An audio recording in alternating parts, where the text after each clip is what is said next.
आज हम आप लोगों को प्रीपोजिशन के बारे में बताने जा रहे हैं, जो कि पार्ट 1, पार्ट 2, पार्ट 3 करके आप लोगों के पास प्रीपोजिशन का जानकारी देंगे। तो प्रीपोजिशन को जानने के लिए सबसे पहले यदि आप नए होंगे इस वीडियो पे तो चैनल को सब्सक्राइब कर लेंगे और बेल आइकन को भी प्रेस कर लेंगे, ताकि पार्ट 1, पार्ट 2, पार्ट 3 जो भी प्रीपोजिशन का वीडियो बनेगा उसकी नोटिफिकेशन सबसे पहले आपको मिले। तो आइए देर ना करते हुए हम लोग सीखते हैं। जैसा कि हम लोग जानते हैं कि प्रीपोजिशन जो है सो संबंध बताता है, नाउन के बीच में या प्रोनाउन के बीच में संबंध बताता है, रिलेशन बताता है। तो सबसे पहले स्टार्ट करते हैं हम यूज ऑफ फ्रॉम। इसका मतलब होता है, हिंदी मतलब होता है से। तो इसका हम एक एक करके इसका यूज बताते हैं, जो कि आप ध्यान से देखेंगे तो अच्छे तरीके से समझ जाएंगे। जैसे फ्रॉम मतलब होता है से, तो पहला यूज है इसका किसी जगह से। किसी जगह से यदि आप स्थान परिवर्तन कर रहे हैं, एक जगह से दूसरे जगह जा रहे हैं, तो उसमें इसका प्रयोग कैसे करेंगे।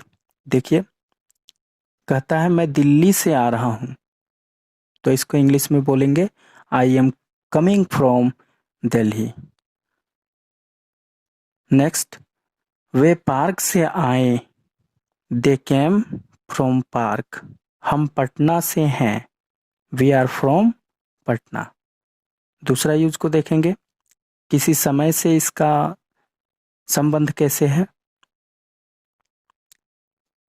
जैसे कहता है मैं कल से काम करूंगा, तो ये समय के बारे में बता रहा है। इसको इंग्लिश में बोलेंगे I will work from tomorrow. Next, वह 10 बजे से काम करेगा, he will work from 10 o'clock। Next, मैं 10 से 5 बजे तक काम करता हूँ, I work from 10 to 5। Next use है फ्रॉम का गाइस, किसी स्रोत से। किसी स्रोत से जब कोई काम करते हैं हम, किसी स्रोत से हमने कोई चीज़ लिया हो, सुना हो, तो उस अवस्था में भी फ्रॉम का इस्तेमाल करते हैं। एग्जाम्पल के माध्यम से हम लोग को अच्छी तरीके से समझ में आ जाएगा। जैसे कि बोलता है मैंने राम से ये सुना, तो इंग्लिश में बोलेंगे इसको I heard it from Ram. Next है मैंने ये किताब से लिखा, I wrote it from the book. Next है वो दुकान से ये खरीद रहा है, he is buying it from the shop. Next use जो आप लोगों को बताने जा रहे हैं उसका भी सेंस से ही है, लेकिन इसका यूज है off. Use of O double F. इस ऑफ का यूज किसी सतह से अलग होने में किया जाता है। जैसे कि कहता है गाड़ी से उतरो, तो बोलते हैं गेट ऑफ। तो ये गाड़ी से अलग होने के सेंस में इसको बता रहा है। और नेक्स्ट देखेंगे हम लोग, हवाई जहाज एयरपोर्ट से उड़ा, तो इसको बोलेंगे the plane took off airport.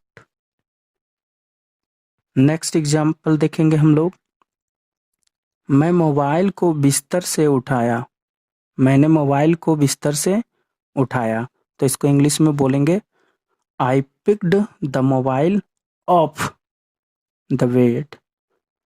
बंदर पेड़ से कूदा, monkey jumped of the tree. तो यहाँ पे क्या है कि एक दूसरे से अलग होने का सतह से अलग होने का बोध करा रहा है, तो इस अवस्था में हम O डबल एफ का प्रयोग करेंगे।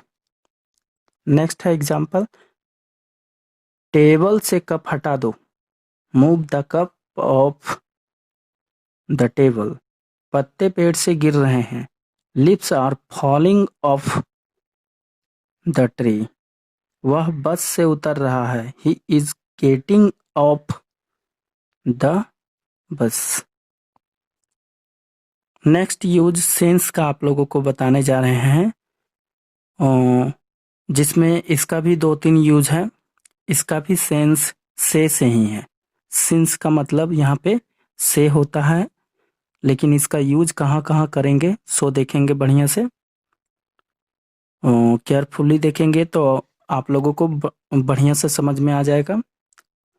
तो पहला इसका यूज होता है निश्चित समय में, जिसको इंग्लिश में हम लोग कह सकते हैं कि पॉइंट ऑफ टाइम। निश्चित समय में आ गया हमारा डेज, मंथ, ईसवी सदी, इवनिंग, मॉर्निंग। फिर आ गया टाइम, 2 बजे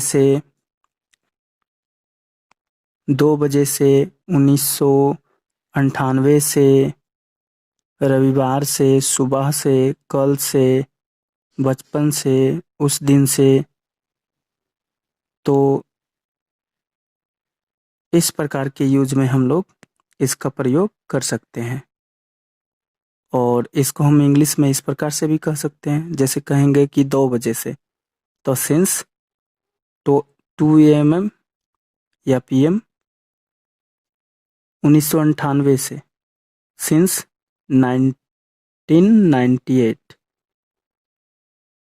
रविवार से सिंस संडे, सुबह से सिंस मॉर्निंग, कल से सिंस यस्टरडे, बचपन से सिंस चाइल्डहुड या बर्थ, उस दिन से सिंस दैट डे। इसी प्रकार से के सेंस में फॉर का भी यूज